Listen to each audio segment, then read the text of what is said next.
I cleaned the hallways no one ever looked at. That was the point. They called it St. Brenton's Veteran Medical Center, but no one really said the full name. The doctors just called it the ward. The nurses, if they were tired enough, called it the bunker. But to me, it was just where I worked. Every night, 6 to 6.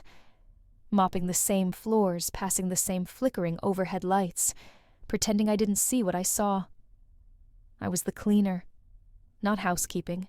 Not janitorial staff. Just the cleaner. I liked it that way. Nobody ever stopped to ask my name. They nodded when I walked by with the mop bucket.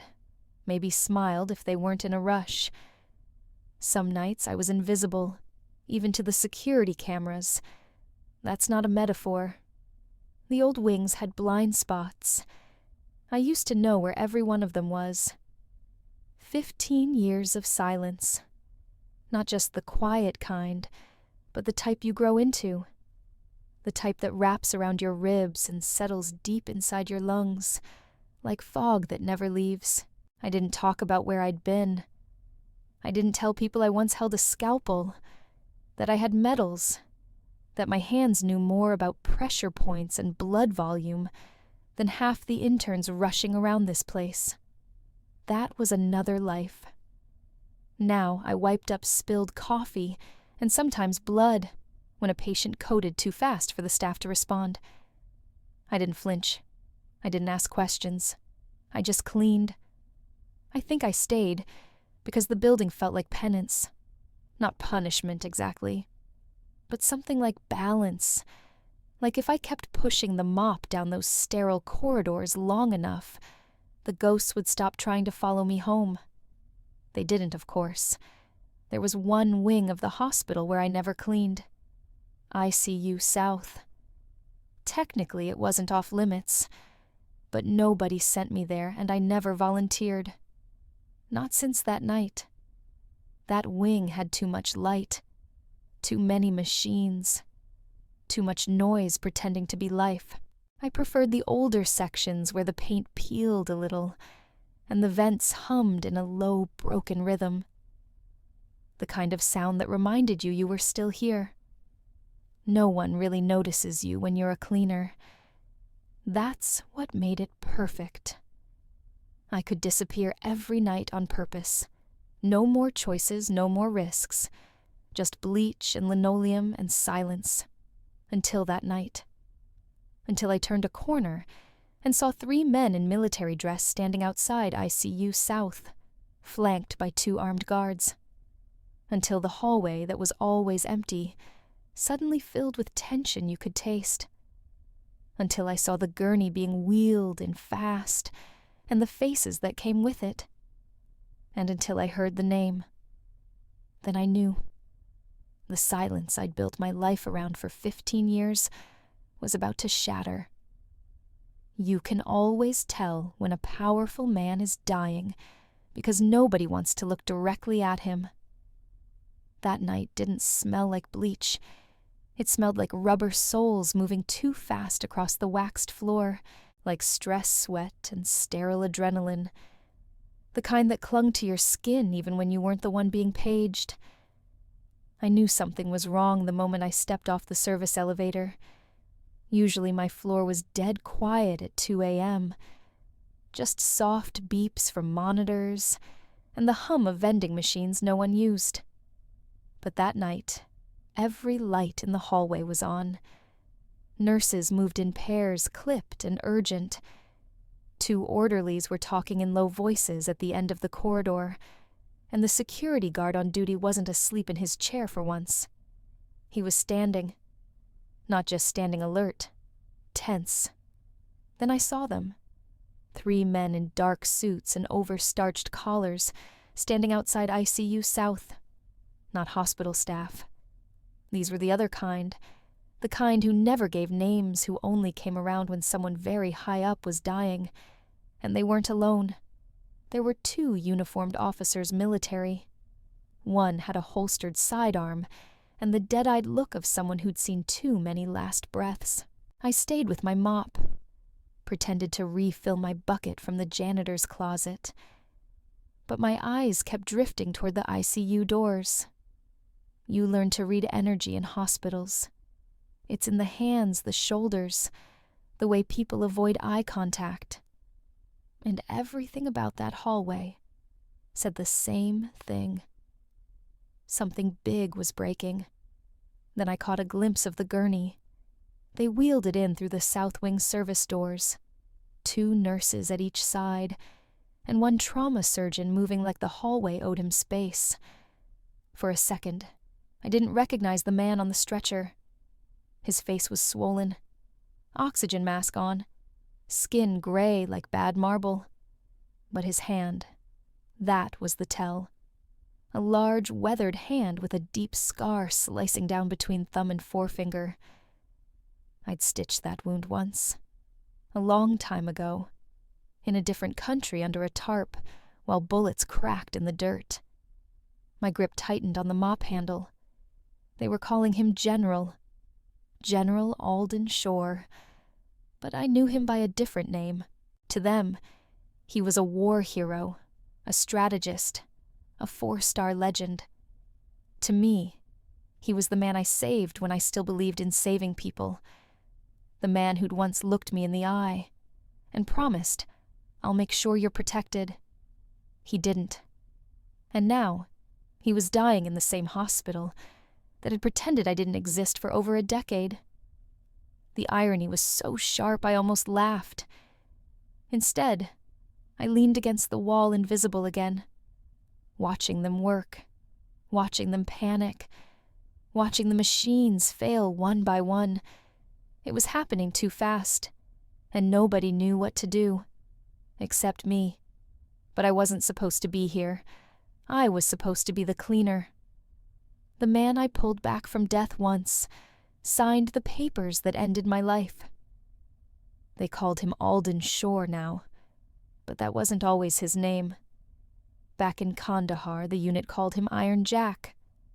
No one dared say it to his face, but we all used it in the tents after hours, over cheap instant coffee and chalky protein bars. He was the kind of commander people followed, even when they hated him. Sharp, calculating, unforgiving. And on a Tuesday night during our second deployment, he bled out in my lap. They'd been ambushed on a reconnaissance trail. 3, dead 1, critically wounded. When they dragged him in, his throat was already gurgling. The medic froze. Everyone else screamed for the helo that wasn't coming. And I, just a trauma nurse with a battlefield commission and no rank, cut open his fatigues and clamped his artery with my bare fingers. I kept him alive for 19 minutes before help arrived. 19 minutes with his eyes wide open looking straight into mine. He lived. And 6 months later, when a field report went wrong and blame had to be assigned, his signature was at the bottom of the disciplinary file that ended my military career. Insubordination, they said. Unauthorized medical action. Breaking chain of command. Technically, they were right. But I had saved his life. I never forgot that scar across his hand. I'd stitched it right after I saved his neck. He'd nearly lost the thumb. The wound split at an ugly angle. No plastic surgery could clean up that line. It was still there. Same hand. Same man. Same silence when it mattered most. I remember standing there gripping the mop, wondering what it said about me that I wasn't angry, that I didn't want revenge. I just felt tired, like a thread had been pulled loose in my chest. And finally, there was a name to the feeling I'd been mopping around for 15 years. He had survived, and I had disappeared. And now he was back in my world. Not in uniform, not commanding anything, just lying there with a machine breathing for him, and no one left in the room who knew what he owed. No one except me. Everyone froze. So I moved. From where I stood, I could see the heart monitor flatlining in real time. One long, unbroken tone. the kind that cuts through even the thickest silence and makes people forget how to breathe. There were 3 nurses in the room, 1 doctor, 2 military aides. They all hesitated not from lack of skill, but from protocol. High clearance cases always came with rules. Wait for the attending, follow the chain of command, do nothing unauthorized. So they stood still, watching the life leave his body. I'd seen this before. That 1 second of collective paralysis, where everyone forgets what comes next. In the field, hesitation killed. In hospitals, it did something worse. It delayed. The younger nurse reached for the crash cart too late. Someone dropped a clipboard, and that was it. My body moved before I told it to. I didn't run. I didn't shout. I just walked forward, past the security guard who wasn't paying attention, past the 2 aides who were too busy whispering into their radios, right up to the glass door. Nobody stopped me. They were all looking at the monitor. 1 flat line, 1 dying man, and 1 cleaner, stepping into a room she hadn't entered in 15 years. I pushed open the door and walked into ICU South. The nurse closest to me turned confused. She opened her mouth to ask who I was, but I was already beside the bed, already pulling off the gloves she hadn't put on fast enough, already pressing 2 fingers to the carotid. No pulse. Still warm, though. Still a window. Maybe 60 seconds, if that. Behind me, someone said, "You can't be in here." I ignored them. "I need gauze and 2 clamps," I said calmly, scanning the crash kit with 1 hand, while repositioning his head with the other. "Now." They didn't move. I said now. This time my voice hit a note that wasn't asking. The nurse handed me the tray without another word. I could feel it, the weight of the decision I was making. This wasn't just an intervention. It was exposure. The life I'd buried was crawling its way back into the room, heartbeat by heartbeat, but I didn't hesitate. Because for 15 years, I'd cleaned up after other people's mistakes. Tonight, I wasn't going to let them clean up after mine. I hadn't spoken to anyone in that building in years. Not really. Not like that. The security guard's name was Ray. I knew because his ID badge said so. We'd crossed paths maybe 100 times, maybe more. He once offered me a stale granola bar on a double shift. I nodded. That was the closest we'd ever come to a conversation, so when I stepped away from the ICU room and walked straight up to him, he didn't recognize the shift right away. Not until I said it. "I can save him." Just 3 words. Simple. Unremarkable. But they tasted like blood and metal in my mouth. Ray blinked eyes, scanning my uniform. His hand hovered near his radio. "I'm sorry, ma'am. You can't be in this area." "I already was," I replied. "I'm telling you I can save him." His eyebrows knit. "Are you a doctor?" "No." He looked confused, then skeptical. "Then I'm gonna have to ask you to step back." I almost did. It would have been easy. Surrender was second nature by now. 15 years of stepping back. Of saying nothing, of disappearing into floors and shadows and bleach. But something in me stayed rooted. I was a field nurse in the 71st Combat Support Hospital. Iraq. Afghanistan. 2 tours. I was the one who kept Alden Shore alive the first time he tried to die. That got his attention. He didn't move. But something in his posture changed. Like a man trying to remember a name he should have known. "I'm not asking for a promotion," I said. "Not a medal. I don't even want to stay. But he has maybe 4 minutes left, and I know what to do. I've done it before. You can either let me in or watch them let him go." Ray hesitated, looked down the hallway, looked at me again. The cleaner. The woman he'd passed 1,000 times without remembering. "What's your name?" he finally asked. "Margo," I said quietly. "Margo Delaney." He stared, then without a word, he stepped aside. I exhaled slowly. The moment didn't feel like victory. It felt like stepping off a ledge you'd spent a lifetime trying not to see. But I was in now. Not in the room. Not just physically. In the story again. And whether I liked it or not, I just made myself visible. She looked at me like I was a threat, but beneath that was someone praying for a miracle she didn't believe in. I was scrubbing blood off my hands in the ICU sink when she came in. She wore a navy wool coat over hospital scrubs too formal, for staff too tired for press. Her bun had started to unravel, and her eyes, they didn't scan the room like a visitor. They searched it like someone already preparing for goodbye. I recognized that look. It was the same one I'd seen on wives clutching dog tags, on mothers clutching nothing. She didn't say a word at first, just stared at the man on the bed, pale still tubes snaking from his body, like vines choking what was left of him. Then she turned and saw me. You can always tell when someone knows your face, but can't place it. Her mouth parted slightly, her forehead creased, and then, just like that, the wall came up. "Who are you?" she asked. "Just someone who was nearby," I said quietly. "That doesn't answer the question." I glanced at the nurse behind her, but she was already backing out. Probably thought this was family business. In a way it was. "I'm Margo Delaney," I said. "I used to serve with your father." Sarah didn't blink.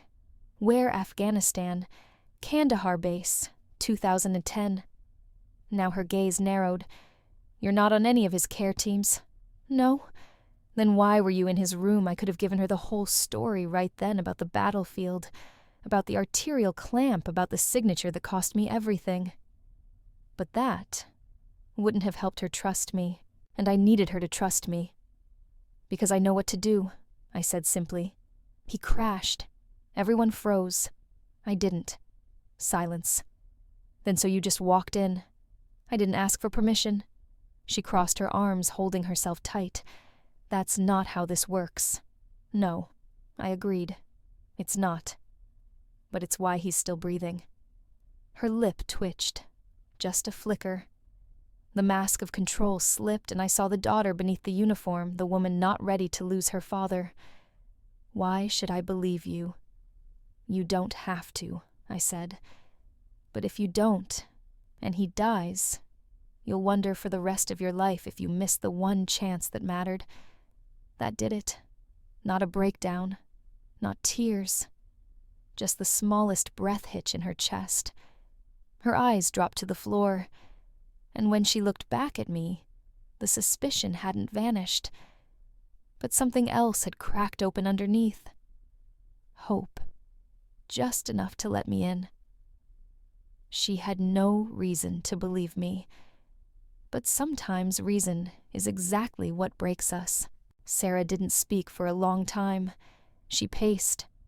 I stood by the wall, not moving, not offering more than I already had. Because truth is, I didn't have more. No ID badge, no official record, no resume to hand over. Everything they'd erased 15 years ago, I let them. It was easier that way.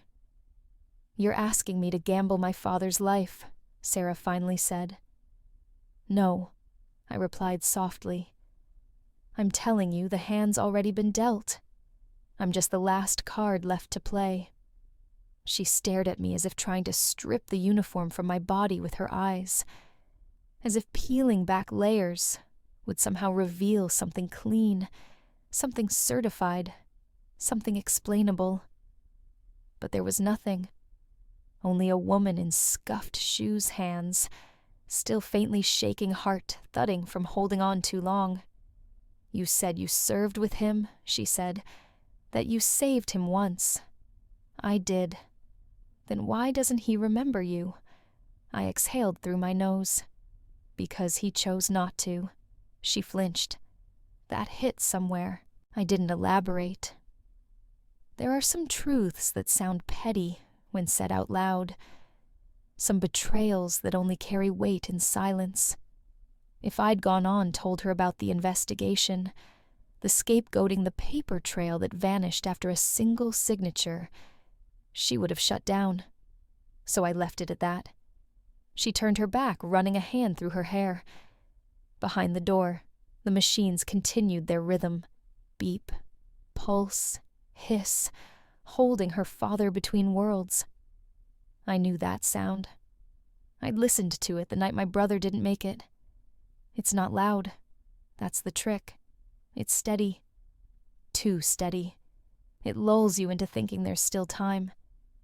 You don't look like a nurse, she said quietly. I'm not. Not anymore. She looked over her shoulder. So, what are you now? Someone who doesn't want you to live with the kind of guilt that never runs out of new ways to hurt. That silenced her again. She walked to the door, peeked inside. The doctor still hadn't returned. The nurses were watching, waiting, hoping someone would tell them what to do next. Sarah swallowed hard. Then she stepped back and opened the door wide. Go, she said. No fanfare, no handshake. Just one woman letting go, and another stepping into the space left behind. I walked through the doorway, not because I knew I'd succeed, but because she'd just done the bravest thing anyone could do. She chose to believe someone nobody else saw. I wasn't supposed to be there, but neither was death, not yet. Sarah didn't say much when she signed the emergency release form. Her hands were steady, but her jaw tightened with every pen stroke. She didn't read the fine print. No one ever does when it's someone they love on the table. She slid the clipboard to the attending nurse, then looked at me. This doesn't make you untouchable, she said. I don't need to be untouchable, I replied. Just useful. She nodded once, and that was the last thing we said. I pushed open the ICU door and stepped into a room lit too bright for comfort. Every beep and hiss of the machines felt louder now, like they knew I wasn't supposed to be here. He lay still, face pale beneath the oxygen mask chest, rising in shallow bursts that weren't his own. The ventilator did the work, but barely. His vitals told a story I'd seen before, failing organs' unstable pressure, electrical rhythm, stuttering like a drunk man on a frozen lake. The staff had pulled back, unsure of protocol. They looked at me like I was either a miracle or a lawsuit. I didn't care. I didn't touch the equipment. I didn't issue commands. I went straight to the body I'd once cradled under open sky and sandstorm. His hand was cold now, but not empty. Still something left to catch. I leaned over him, adjusted the cervical collar gently, then placed my fingers on the pressure point just below his sternum. Back then, I didn't have tools.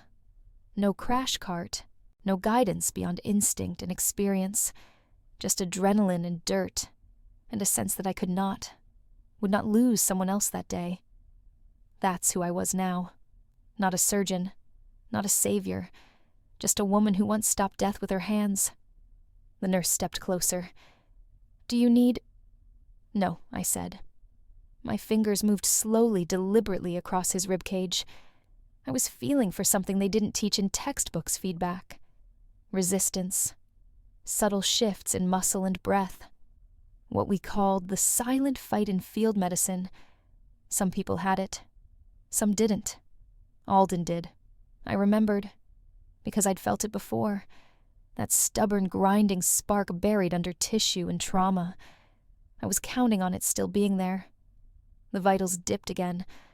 I closed my eyes and pushed. Not hard. Just enough. Just in the right place. A vector between pressure and trust. He didn't move, but the monitor did. A blip. Another. Then a pause. Then another. Behind me, someone gasped, but I kept my hand where it was waiting to see if he'd hold the rhythm, or if it would all fade back to flatline. Not yet, I thought. Not this time. And he didn't. Field medicine doesn't ask for permission. It just asks if you're willing to be wrong. There was a time when I carried a full trauma pack on my back and could restart a failing heart in under 90 seconds with nothing more than pressure breath and a busted adrenaline vial. That time had long passed, but my hands hadn't forgotten. I crouched beside the gurney, sliding off the gloves they gave me. Latex dulls sensation. I needed every millimeter of touch I could get. His skin was clammy. No perfusion to the extremities. His left shoulder slumped nerve fatigue from the spinal tension. Classic sympathetic collapse. Modern medicine would have called for epinephrine a crash cart intubation protocols. But modern medicine had already failed. I pressed gently along the intercostal space, feeling for the sweet spot, the one between pain and reflex. It's where the body hides its last flicker of resistance, where breath can be coaxed rather than forced. One of the younger nurses hovered nearby. I could feel her watching me, unsure whether to speak or run for help. I know what I'm doing. I murmured more to the man on the table than to her, because I wasn't just trying to trigger a response. I was asking his body to remember. Kandahar, summer 2010. We'd been under mortar fire for hours. No evac, no power. 2 of our best medics already gone. They brought him in on a door panel, bleeding from the gut pulse weaker than the wind. We had no IVs. I used water mixed with powdered electrolyte packets. No painkillers. Just 2 sticks to bite on, and a promise that if he made it through the hour, he'd never owe me a thing. He made it. I never asked for repayment. But I remembered how his body responded then, how it tensed, not in fear, but in refusal. He wasn't a man who accepted dying easily. So I worked now like I had worked then. No machines, no help. Just my hands, and the memory of what muscle and breath feel like when they're about to surrender. I pressed along the vagus nerve channel, delicate, deliberate, then shifted to the diaphragm zone. A trick from a Syrian medic I trained with years ago. He used to call it talking to the lungs. And if I was right, then the rhythm would catch. If I was wrong, then at least I wouldn't have stood there and watched him die from protocol paralysis. Suddenly a twitch in his right hand. Not spasm response. My fingers stilled. There it was. The beginning of fight. And maybe, just maybe, the start of forgiveness. The first time I pulled him back from the edge, it wasn't in a sterile room. It was in the dirt under fire, with nothing but instinct between us and death. The sound of his breath, now shallow, forced, mechanical, dragged me backward. Not in fear, in memory. Suddenly, I wasn't in ICU anymore. I was back in the desert. Kandahar, July 2010. We'd been running hot for 3 days, working off 2 hours of sleep and freeze-dried rations. The dust never settled. The sky never dimmed, and the radios never stopped crackling. I'd been patching up a corporal with shrapnel in his thigh when the explosion hit. It shook. The tints knocked over the supply crates. Someone screamed. A medic rushed in and yelled, "We've got command down."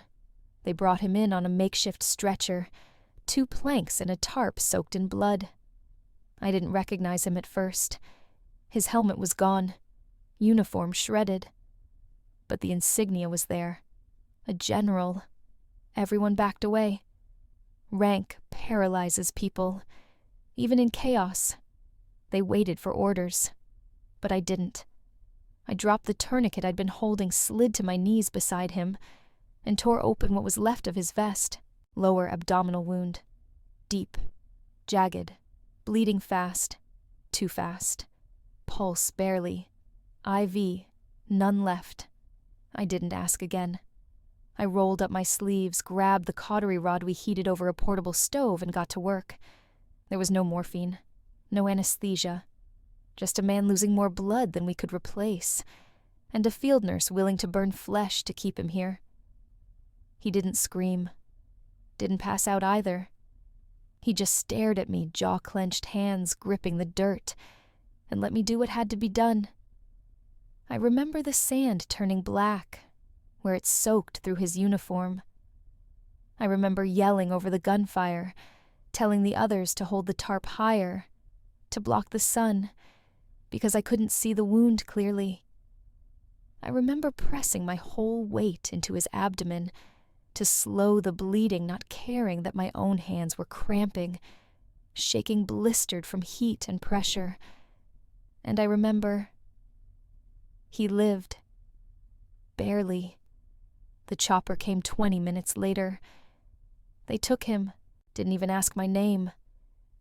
He never looked back. Never asked who kept him alive when the sky rained metal and the world went dark. Until now. Now he couldn't look. But I could. I looked straight at the man I once saved and thought, "Don't you dare leave before I get to say what you should have heard 15 years ago. They called it superstition, guesswork, dangerous, but it worked. The monitors weren't telling me anything useful.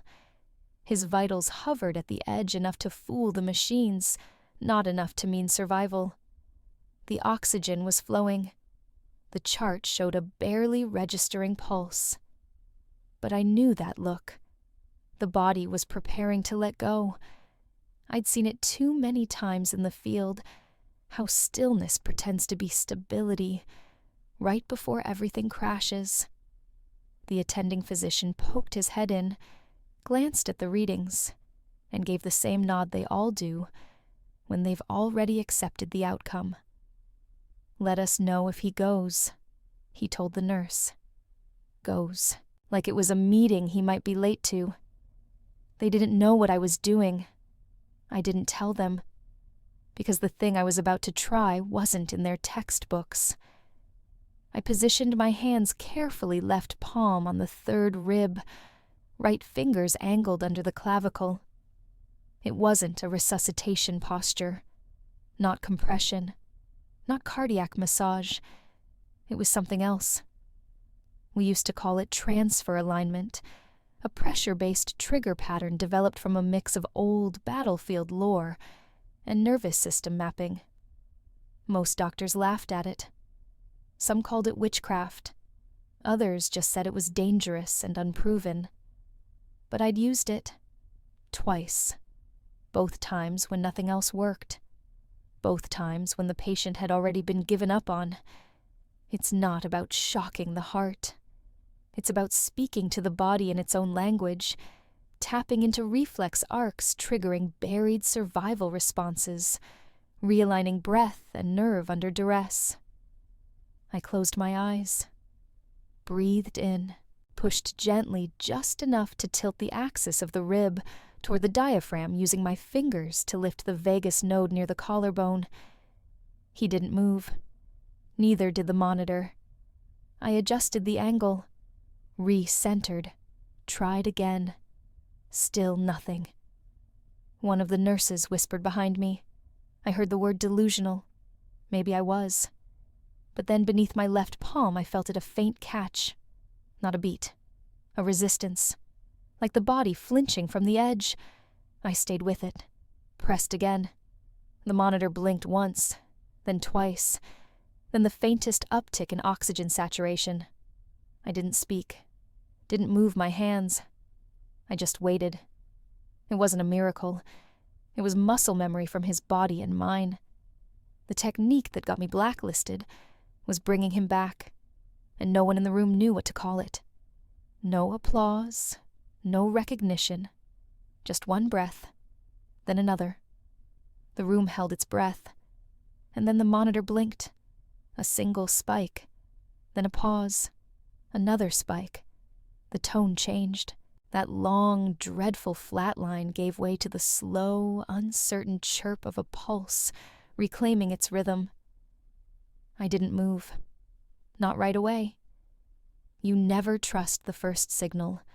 The body can be cruel like that, offering a flicker, then vanishing for good. But then the numbers shifted again. Oxygen saturation ticked upward. His chest began to rise not mechanically, but on its own. Shallow, but his. One of the nurses gasped. Another took a step toward the bed, then froze, not sure what she was witnessing. I stayed crouched for a moment longer, feeling the weight of his pulse against my fingers. Weak, but present. He was back. Not out of danger. Not stable, but alive. And that was more than anyone in this room had expected 10 minutes ago. I stood up slowly, my knees aching from time spent too long in silence, too long out of purpose. My hands were slick with sweat and pressure.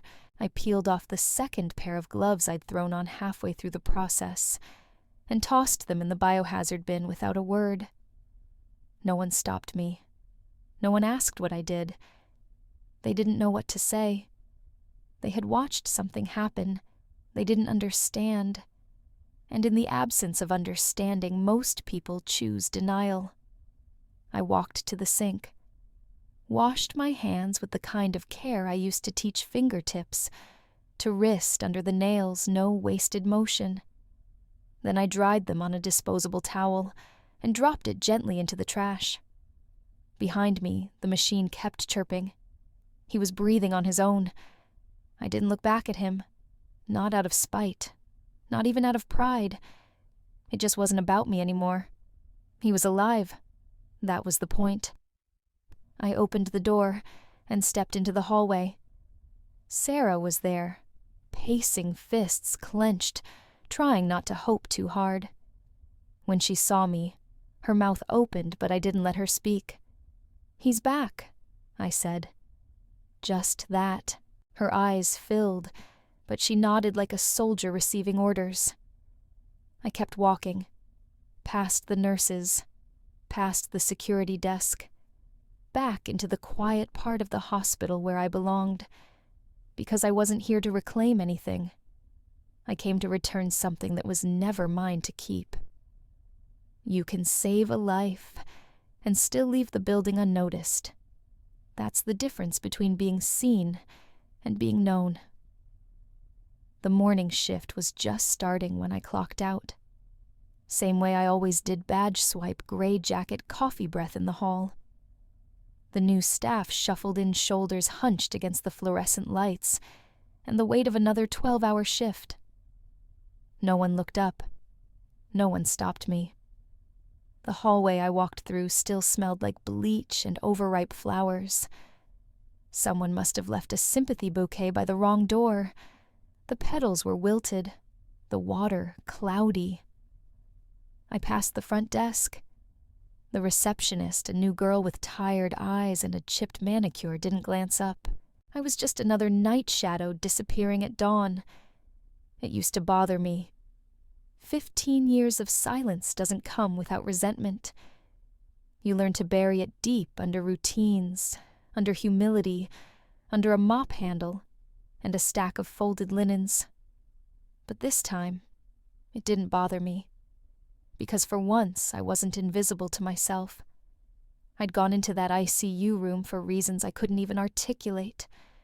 Not revenge, not redemption. Something in between.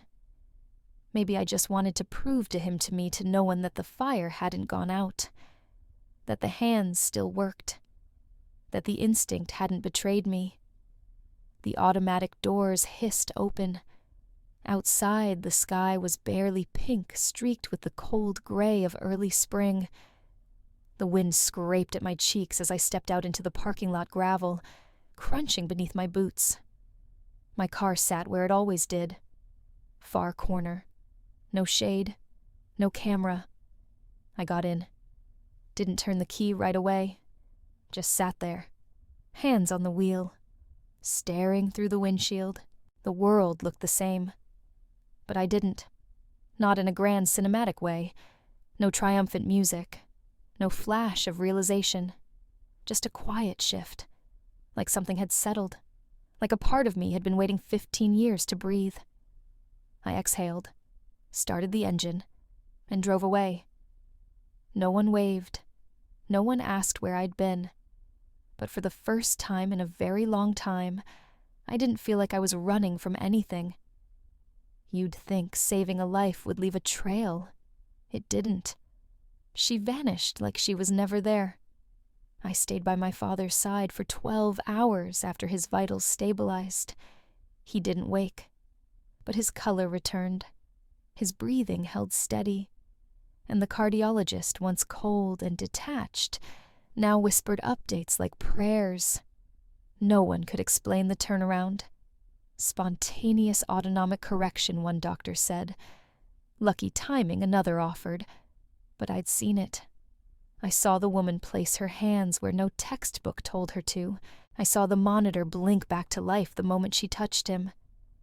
And now she was gone. I asked the nurses first. Who was the woman in his room this morning? Blank looks, shrugs. One said I thought she was with you. I checked the visitor log. No entry under the name Margo Delaney. I checked staff records. Nothing. No Margo. No Delaney. No part-time RNs. No night shift trauma personnel. No floats.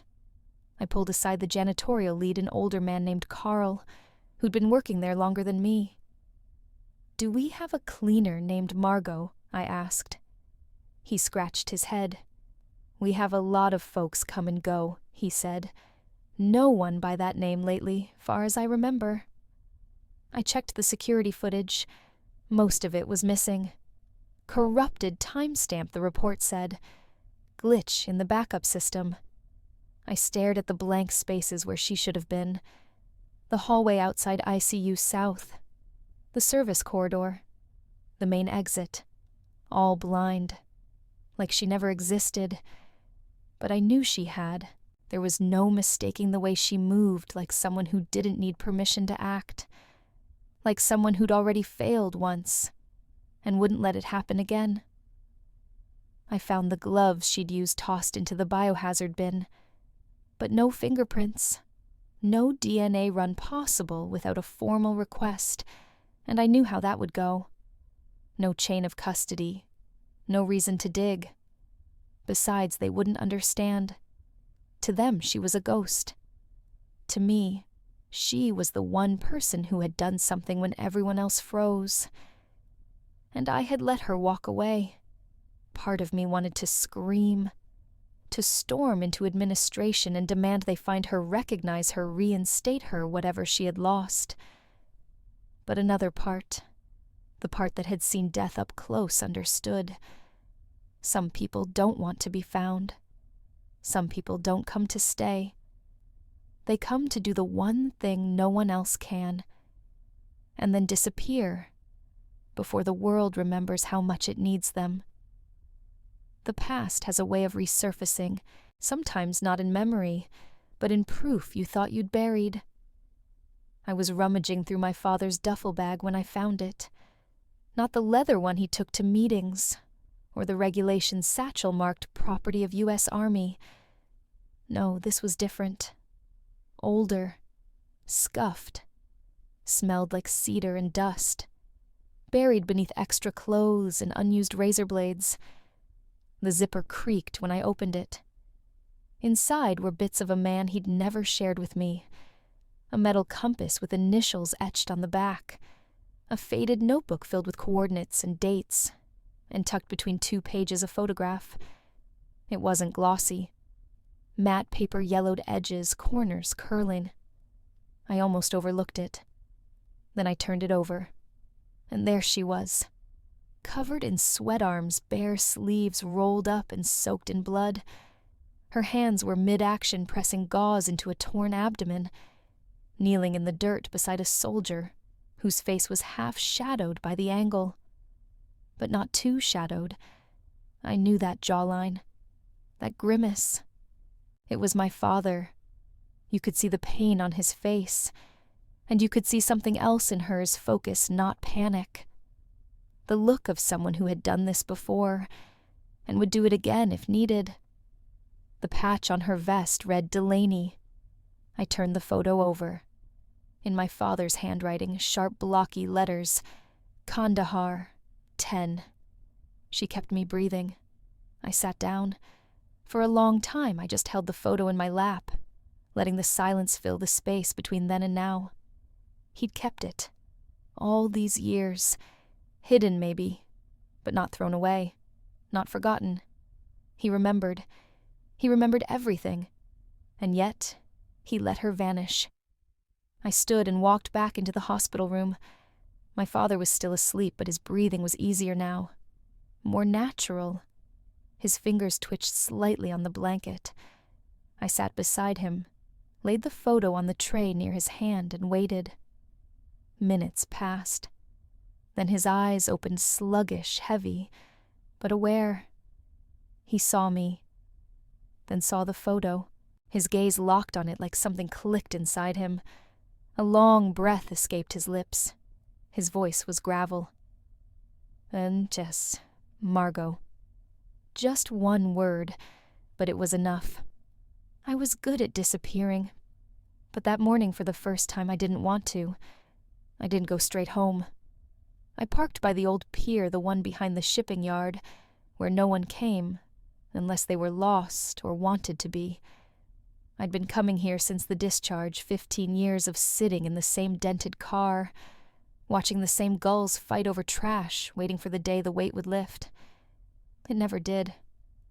But something was different now. I kept hearing the monitor in my head, that soft beep, beep, like a second chance ticking out of thin air. He was alive. Because of me. And yet I'd left like a ghost.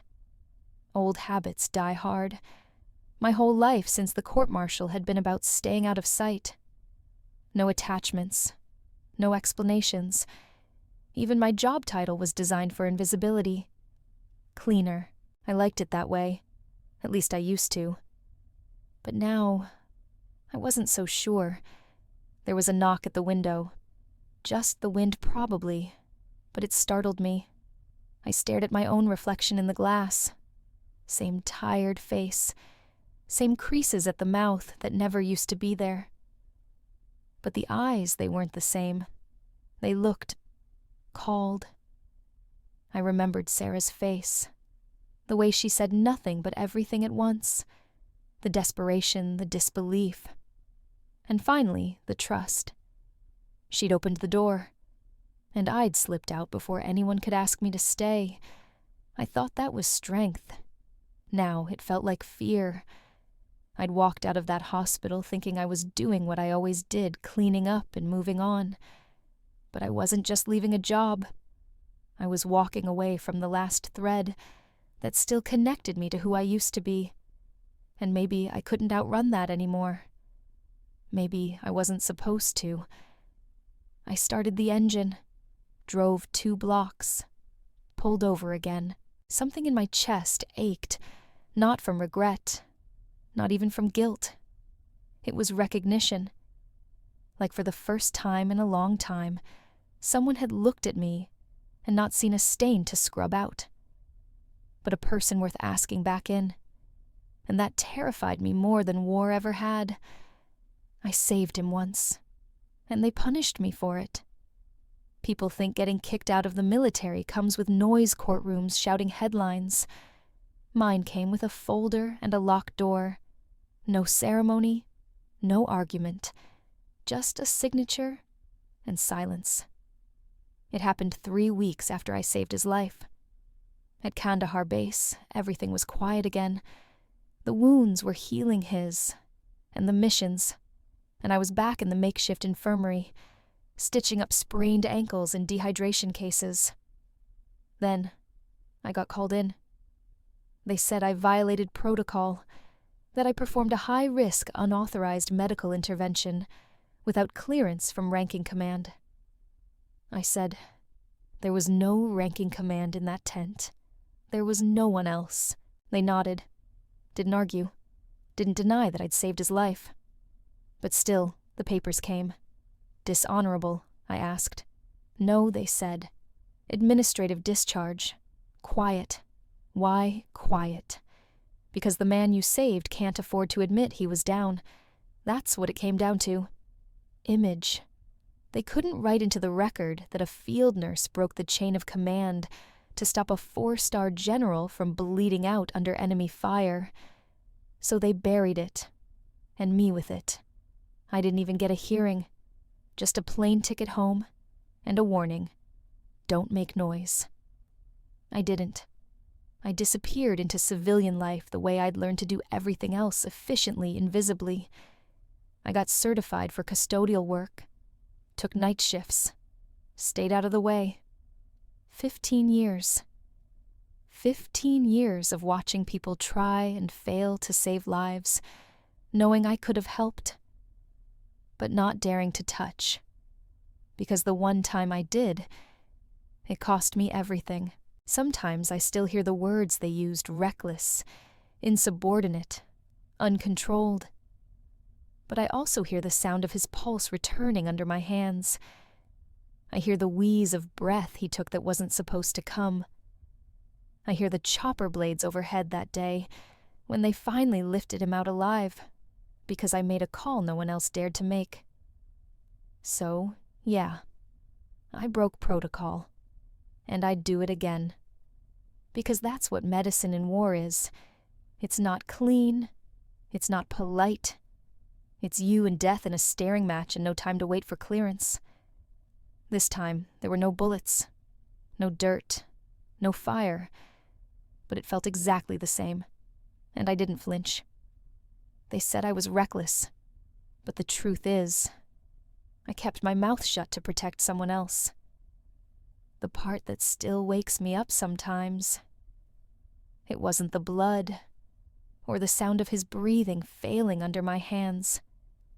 It was the moment after, the silence in the debriefing room, the folder on the table, the question no one asked. Why did I act without orders? They assumed it was pride, or adrenaline, or ego. But the truth, I was covering for someone. The medic on shift that night. Kyle Jensen had frozen. First tour, just a kid. Great in the classroom fast with a pressure wrap, but that night, he broke. I don't blame him. He saw a man torn open from the hip to the ribs. No backup. No doctor. Gunfire still popping in the distance.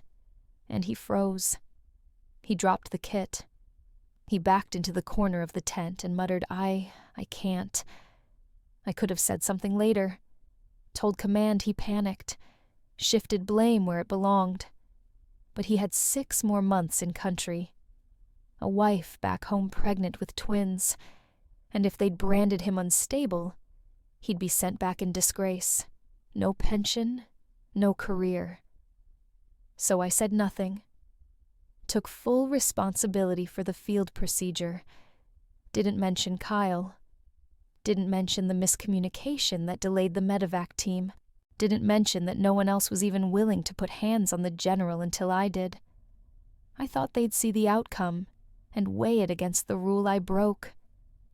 But that's not how the system works.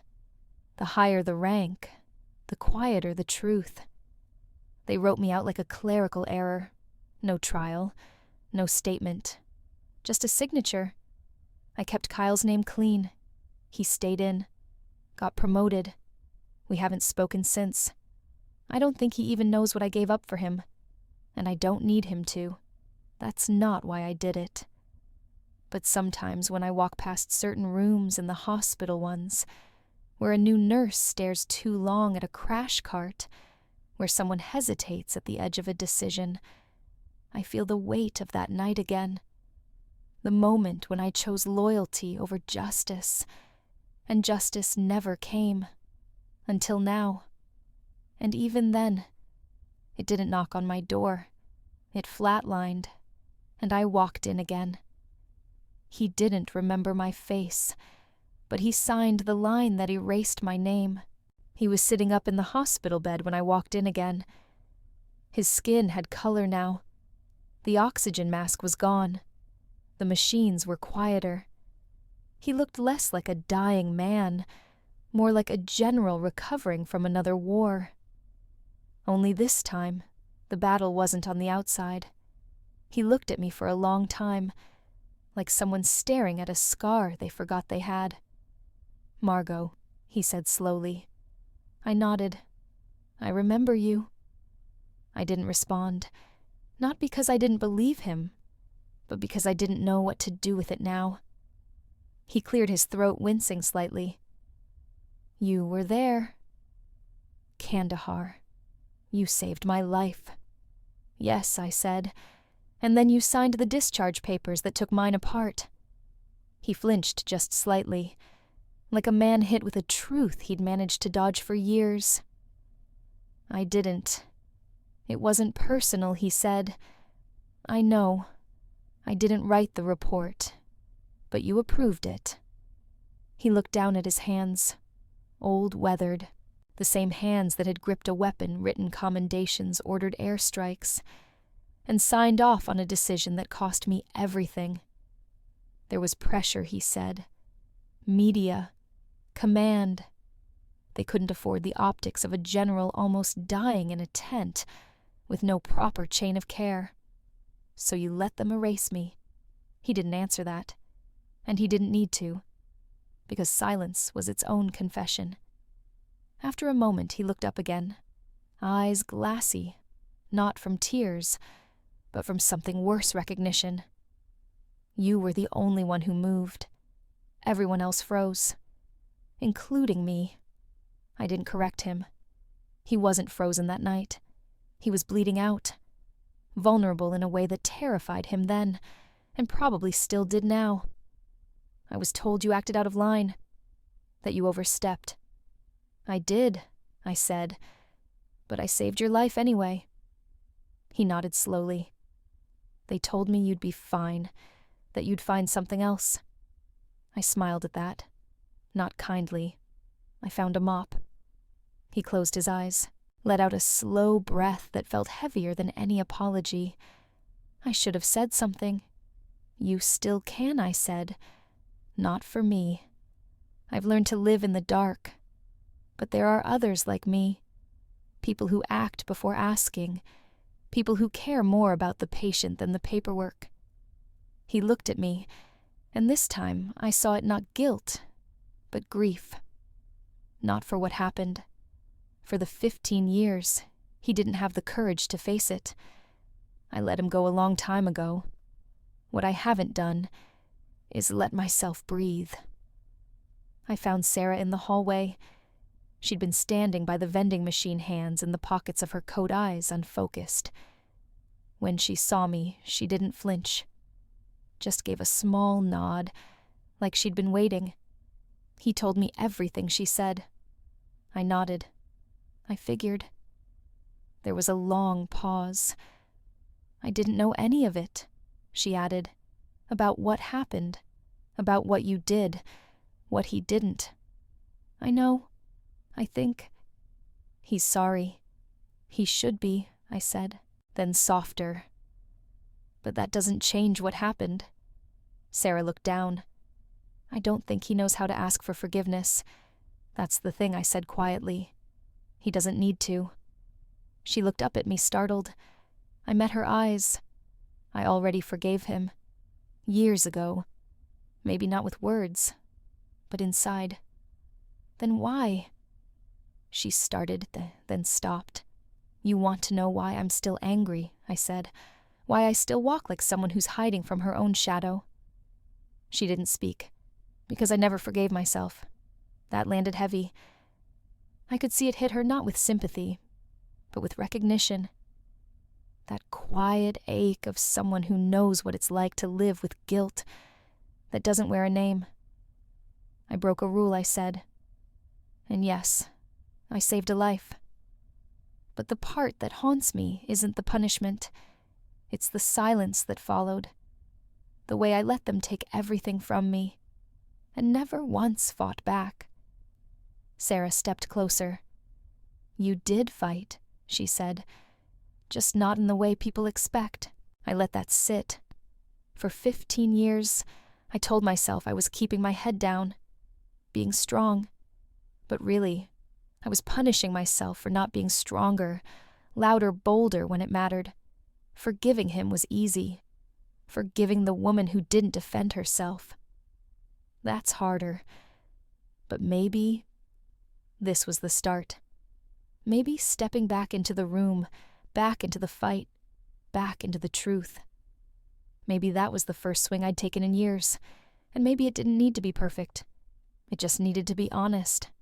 I looked at Sarah. Her eyes weren't judging me. They were steady and kind. I exhaled. I'm not sure what comes next, I said. Maybe that's okay, she replied. And for the first time in a long, long time, I almost believed her. She didn't come with guilt. She came with a notebook. It was a quiet Saturday when Sarah showed up. I was folding linens in the back of the supply closet, part habit, part ritual, when I heard the knock. Not loud. Just 2 taps and a pause. I opened the door expecting a nurse or a delivery. It was her. Still in civilian clothes, hair pulled back tighter than it needed to be, jaw-locked, like someone bracing for pushback. I didn't say anything. Neither did she. Then she held up a small notebook. Spiral-bound, black-cover military issue. I don't want an apology, she said, and I'm not here to give one. I raised an eyebrow. All right. She flipped the notebook open. I want you to teach me what you did. I blinked. The procedure, she said. The alignment technique. The pressure points. The way you use the diaphragm to trigger autonomic recovery. Field work, I said. She nodded. Exactly. The kind they don't teach anymore. I leaned against the doorframe. Why? Because I saw it work, she said plainly. And because I think there are people like you out there. Quiet, capable, overlooked. And maybe the system failed them. But that doesn't mean we can't learn from them. Her voice didn't tremble. This wasn't pity. It wasn't guilt-talking. It was curiosity and respect. I looked down at the notebook. 15 years ago, I would have killed for someone to ask me how it worked. Back then, all I heard was, "Don't ever do that again." And now, here she was, asking, believing. "Sit," I said, gesturing toward the folding chair near the supply rack. She did. I picked up a pair of gloves and a rolled towel, laid them out like old friends. "There's no manual," I said. "This isn't something they diagram in med school." "Good," she said. "That's what I want." I studied her for a second, this woman who had once looked at me like a trespasser, now sitting pen ready like a student. I pointed to the towel. First lesson, the breath doesn't begin in the lungs. It begins in the signal to survive. She wrote it down. No hesitation. No mockery. Just ink on paper. And something deep inside me shifted quietly, almost imperceptibly, for the first time since the desert. Someone was listening. I never planned to teach again. Then again, I never planned to survive either. It started with 4 people, 2 nurses from ICU, 1 EMT, and a med student who'd been watching from the back hall the morning I brought Walter back. They didn't come because of a flyer. There were no emails, no hospital memos, just whispers. Whispers that the woman who wasn't supposed to be there knew something the textbooks didn't. We met in a storage room on the 3rd floor, unused since before the last remodel. No cameras, no interruptions. Just folding chairs, old stretchers, and a space to breathe. Sarah sat in the corner, notebook open, but she didn't lead. This was mine. The first time I didn't speak for almost a minute. Just stood in front of them and looked. They were young. Too young to have seen what I'd seen, but hungry, focused. Tired in that way, Only hospital staff can be exhausted by systems, not by patients. I nodded once. Then I picked up a worn-out CPR dummy and said, "We're not here to break ribs. We're here to listen to the body when the machines stop making sense." They leaned in, and I started.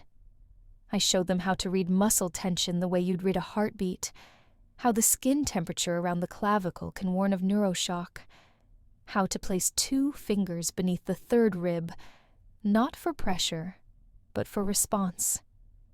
"This isn't standard," I said. They knew. This won't pass your exams. They didn't care. I walked them through the field alignment method, just like I did in the dust of Kandahar.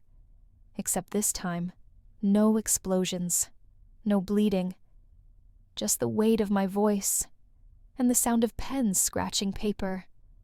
One of the nurses asked if this was legal. I smiled. Neither is watching someone die when you could have done something. They didn't ask again. By the end of the hour, no one had moved. Phones stayed in pockets. No selfies. No applause. Just quiet minds taking in every piece of knowledge I gave, like it might be their last shot to save someone who matters. When the session ended, they didn't rush out. They stayed, asked questions, offered thanks, not the loud kind, the kind with eye contact. And for the first time in 15 years, I felt something I hadn't dared to want back purpose.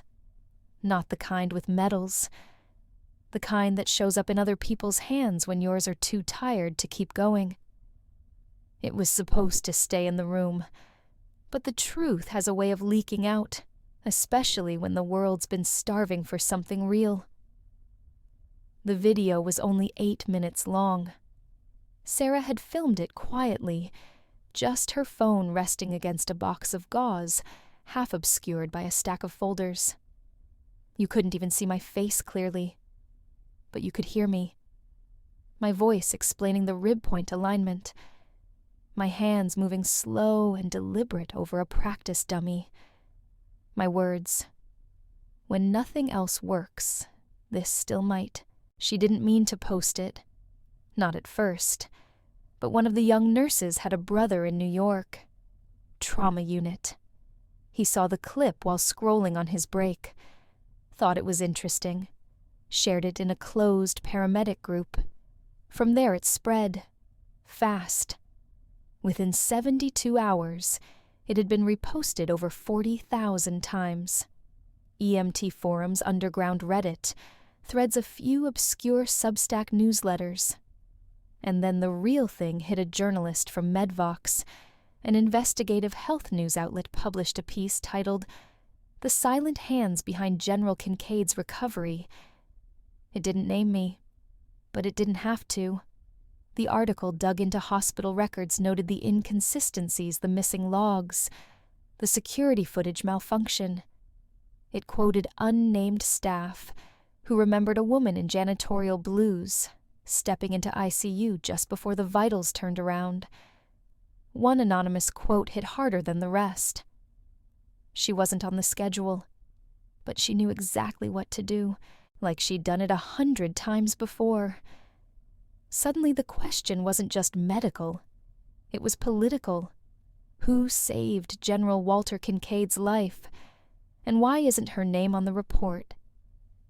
The hospital's PR team scrambled. They issued a vague statement about collaborative staff effort and internal review. But it only made things worse. Because the public smelled the cover-up. And worse, so did Washington. A week later, a Senate subcommittee on military healthcare transparency sent an informal inquiry to the hospital board. The Department of Defense asked for a review of Kincaid's medical incident. A retired Army medic published a scathing op-ed, "We abandon the best, then wonder why no one steps up." Reporters camped outside the hospital. Some tried to sneak into night shifts. They asked for a name, a photo, a voice. but the woman at the center of it was still scrubbing blood from a hallway floor. Like none of it was happening, like the storm wasn't building outside the walls. Sarah came to see me the day the article hit national press. She stood in the doorway, phone in hand. "It's out there," she said, "and they're coming." I looked at the mop in my hand, then at her, and said quietly, "Let them." I wasn't hiding. But I wasn't showing up for anyone's spectacle either. The hospital administrator called first, then the local press. Then someone from the Department of Veterans Affairs left a voicemail that sounded rehearsed legal and very uncomfortable. They all wanted the same thing: a statement, a comment, a face to match the story. I ignored them for 3 days. Then came the official letter. It was hand-delivered to my locker at the end of the janitorial hall. No return address, just a department seal, and my name misspelled but close enough to sting. "You are formally invited to appear before the Congressional Subcommittee on Military Medical Oversight as a key figure in the Walter Kincaid case." I read it 3 times. There was no apology, no acknowledgement of the past. Just bureaucracy dressed as opportunity. Sarah found me that night in the stairwell, where I usually took my breaks to avoid the noise. "They want you to speak," she said. "Tell your side." "I already did," I replied, 15 years ago, with my hands. She didn't argue, didn't beg, just waited.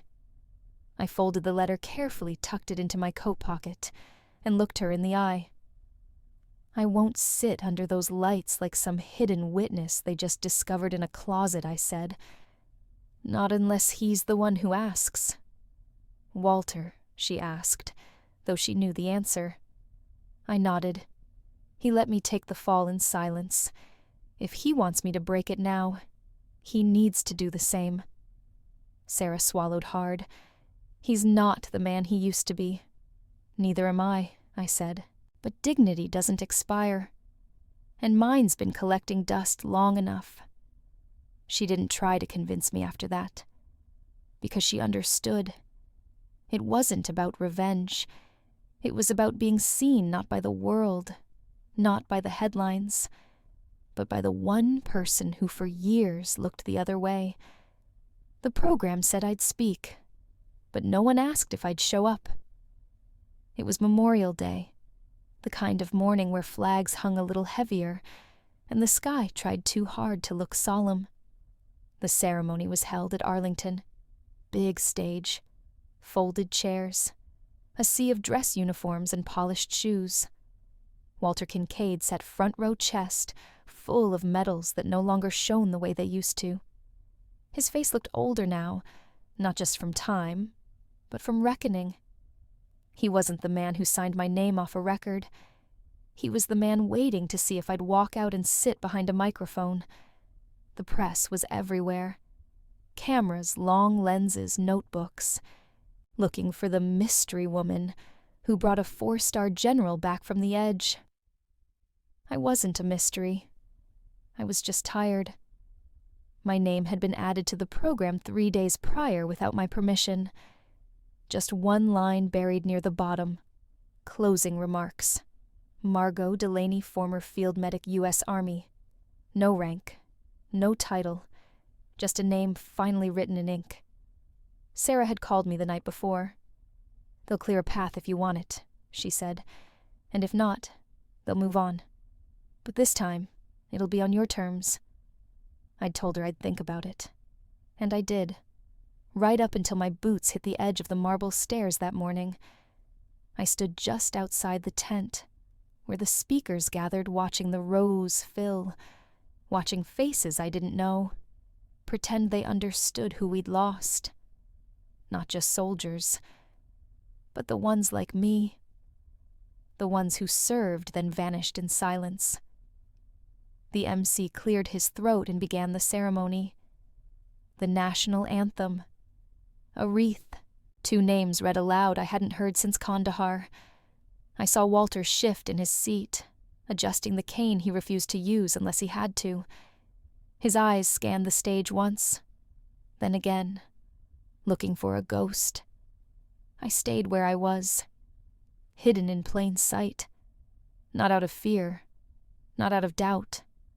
I was just waiting for something I didn't even know I needed yet. And the mic hadn't called me. Not yet. I didn't plan to speak, but when silence becomes a habit breaking, it is the bravest thing you can do. They were reading the final tribute when I moved. No fanfare, no music swelling in the background, just the quiet creak of boots on marble. A few heads turned, then more, and by the time I reached the side of the stage, the entire crowd had shifted slightly, like wind through a field.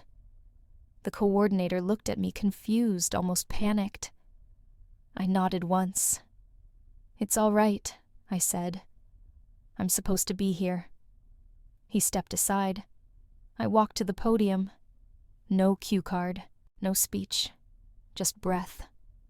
Walter looked up at me, eyebrows drawn, eyes glassy. He didn't nod. He didn't need to. We'd already said everything important without speaking. The mic buzzed faintly. I leaned toward it. "My name," I said slowly, "is Margo Delaney." You could feel it ripple. In the chairs, in the press pit, in the back row where a few medics stood with arms crossed and eyes wide. It was the first time I'd said it out loud in a room full of uniforms, since the day they erased it from a report. I served as a combat medic in Kandahar, from 2008 to 2010. I held the rank of specialist, until the day I made a decision that didn't fit the manual. I paused. No script to fall back on, just truth. On that day, I broke protocol to save a man's life. I didn't do it for a medal. I didn't do it for recognition. I did it because when someone is bleeding out in front of you, you move. You act. You don't wait for permission. I scanned the rows. Younger soldiers. Old commanders. Journalists halfway through scribbling. No one asked for my side of the story back then. And that's fine. I've made peace with it. What I haven't made peace with until now is the silence I carried, the kind that wears you down from the inside. I looked down at my hands. They didn't shake. I'm not here for redemption. I'm here to remind you that courage doesn't always look like medals or parades. Sometimes it looks like someone in a hallway unseen doing the right thing anyway. A pause. A breath.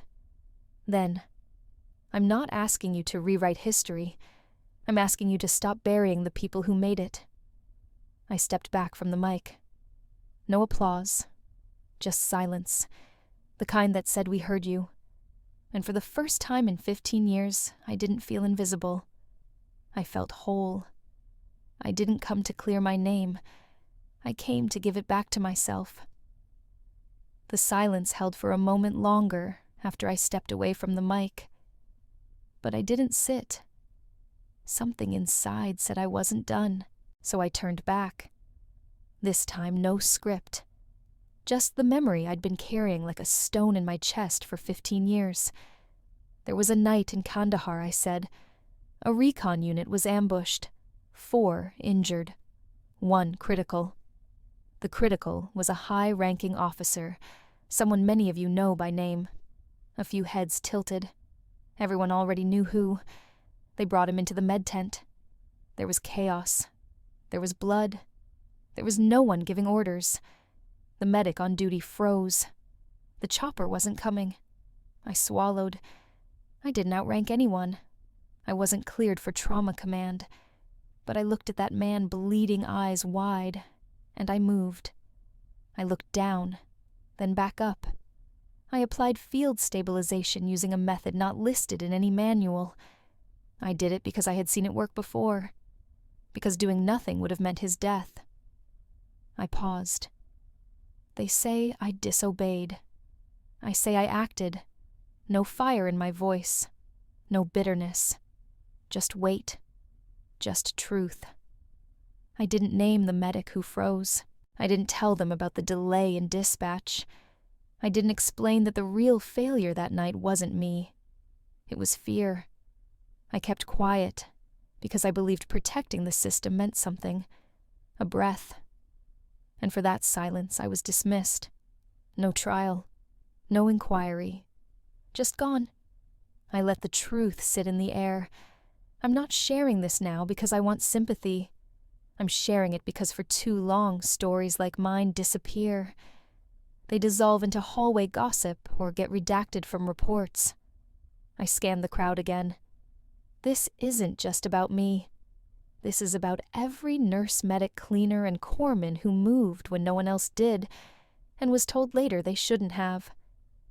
There was a tremor in someone's breath in the second row. I saw an older woman in uniform wipe the corner of her eye. "I'm not angry," I said gently. "Not anymore. I've carried anger, and I've carried silence. Silence is heavier." I nodded once. That's all. And with that, I stepped down. No drama, no crescendo. Just a woman walking off a stage, finally unburdened. Behind me, I heard it. Not clapping, not cheering, just the sound of people standing, one by one. And in the front row, Walter Kincaid rose to his feet and gave me the slowest, firmest nod I've ever seen. Not as a general, not as a man I once saved, but as someone who finally saw me. No one handed me flowers, but no one sat down either. I walked off the stage the same way I walked onto it, steady, quiet, alone. There was no escort waiting, no applause chasing me down the aisle. The microphones had turned to static, the cameras slowly lowered, and the MC had no prepared words for what had just happened. But no one sat down. They stayed on their feet, every last one of them. Old soldiers with worn medals, young recruits barely past training, nurses, reporters, civilians in jackets too light for the wind, all standing, not in celebration, in recognition, not for rank, for truth, and that more than any ceremony was what I came for. I stepped through the curtain behind the platform and into the side corridor. Cool air, concrete floor, fluorescent lights humming like they always did in government buildings. Familiar, in a way that almost made me laugh. 15 years ago, I'd left through a hallway, just like this one back door. No send-off, no handshake. Today, same silence. But this time, it wasn't empty. Sarah was there leaning against the wall, hands in her coat pockets. No words, just a look. Like she saw something settle in me she hadn't seen before. "You did it," she said. I shook my head gently. "I didn't fix anything." "No," she replied. "You just told the truth. That's harder." We walked out together. At the bottom of the marble steps, a small group had gathered. Not a crowd, just faces. The 4 students from my quiet class. 2 nurses from the ICU. A man I didn't recognize wearing an Army field medic pin from 2003. They didn't speak. They didn't record. They just stood. Not in a line. Not for a photo. Just present. Like they'd come to say, "We heard you. We believe you. And we needed it." The wind picked up slightly. Flags cracked in the air behind us. A faint bugle played from across the cemetery grounds. And still, they stood. Not for protocol. Not because they were told, but because something finally felt right. I nodded once, then stepped down the last stair. The past was still the past, but I wasn't walking under it anymore. I was walking forward. They gave me a badge this time, not for cleaning, for teaching. The first time I walked into that room, I was pushing a mop bucket. This time, I walked in with a marker. The hospital's small lecture wing hadn't been used much since COVID. A few old anatomy posters still clung to the corkboard, faded and curling at the corners. The projector buzzed when turned on like it hadn't been touched in years. but the chairs were full. 16 students. Most were nurses. A few paramedics. One trauma resident who admitted he'd watched my 8-minute video a dozen times. They weren't here for extra credit. They were here because word had spread. Not viral anymore. Just quietly, the way real things do. One person to another. I stood at the front. My name was already written on the whiteboard in dry erase ink instructor Margo Delaney, no quotation marks. No titles missing. Just a name finally where it belonged. The director of nursing introduced me briefly, reading a few lines that someone in PR had probably polished. I waited until she left the room. Then I erased half the board. "Let's get something straight," I said. "This isn't about certification. What I'll teach you won't show up on your licensing exams. You won't get points. You won't get extra pay." A few students exchanged nervous glances. And still, I added, "What you learn here might be the only thing standing between a patient and a body bag one day." The room went quiet. Then they leaned forward. I held up a red ribbon, torn, frayed about the length of my forearm. "This is what I used to tie off an artery in 2010. It wasn't standard. It wasn't approved. It worked." I let it fall to the table. "Today, we're going to talk about what works when the textbook doesn't help you. When the kit's missing half its tools. When the only thing between you and death is your hands." I pulled out the training dummy. The same one I'd used with Sarah and the others in that empty storage room. But this time, it wasn't secret. This time, it was scheduled. There were notebooks. And name tags. And eyes watching me. Not like I was a ghost, but like I was real. Someone cleared their throat in the back. I turned. It was Sarah. She didn't say anything. Just stood in the doorway, arms folded proud in that quiet way she'd always been. I nodded to her, then turned back to the class. "All right," I said. "Let's begin. Fear isn't weakness. What you do with it, that's the measure of who you are." Halfway through the session, we took a break. I sat at the edge of the table, sipping lukewarm coffee from a chipped hospital mug. The students chatted quietly, some flipping back through notes, some texting their shifts to let them know they'd be late. That's when she approached me. Young, maybe 26. Ponytail pulled so tight it made her look braver than she probably felt. She hesitated before speaking, then asked, "Can I ask you something off the record?" I nodded. "Were you scared?" I looked at her. She wasn't asking out of curiosity. She was asking because she needed permission to feel, to tremble, to doubt. Which time I asked gently. She blinked. "Any of them." I set the mug down. "Yeah," I said. "I was scared." She looked almost surprised. I was scared when I first touched a man whose lungs were filling with his own blood. I was scared when I heard bullets outside the canvas walls. I was scared when I broke rules I knew could end my career. A pause. But that's not the fear that stayed with me. She leaned in a little. The fear that stuck, I said, was the kind that came later. Quiet. Long after the shouting stopped. The fear of knowing I was right, and still choosing silence. She didn't move, didn't blink. That fear, I continued, ate more of me than any court-martial ever could. I let that settle, because it's not the kind of truth you rush. "Here's what no one tells you when you sign up for this job," I added. "There will be moments when everyone looks to someone else. And you'll feel it, the pressure to wait, to defer to let someone with more stripes make the call." I looked her dead in the eyes. "And sometimes there won't be anyone else. Just you, just your hands, just the voice in your head saying, 'Do something.'" She nodded slowly. That's when you'll have a choice, I said. Be afraid, or act through the fear. I picked the mug back up, took one last sip. I've never regretted being afraid, I said. Only the times I let it shut me up. She stood there a moment longer, then smiled, the kind that says thank you without words, and walked back to her seat. Some people write stories, others carry them in their bones. The book came out in the fall.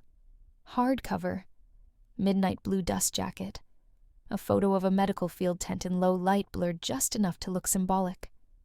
Title: The Cleaner Who Stayed by Sarah Kincaid. It hit the shelves quietly.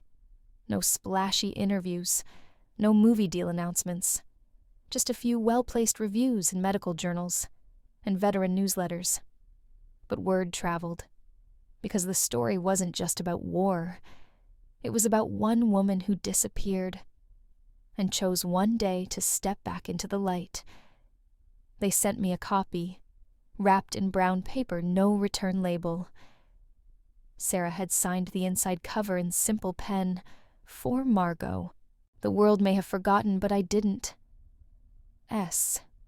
I placed it on the table next to my bed. Didn't open it. Not because I was angry, not because I didn't trust her words, but because I didn't need them. I had lived every page of that book in real time, with all its silences, its closed doors, its sharp-edged moments of clarity. I didn't need to see them polished, formatted, typeset. I remembered the tent. I remembered the smell of antiseptic and blood. I remembered the exact weight of Walter's arm when it went limp, and the precise second it twitched back to life under my hands. I remembered the hallway, where I didn't speak up, and the stairwell, where I finally did. That story wasn't a headline to me. It was my spine. People asked me if it felt strange seeing my story on shelves and articles whispered in staff lounges. I said no. Strange was when no one saw it at all. Sarah came by the hospital one evening months after publication. She didn't mention the book, neither did I. Instead, she handed me a set of printed enrollment forms. The first national field response training program, she said. Your methods, your name on the syllabus, real funding, real backing. I raised an eyebrow. You sure they're ready? She smiled. I think the better question is, are you...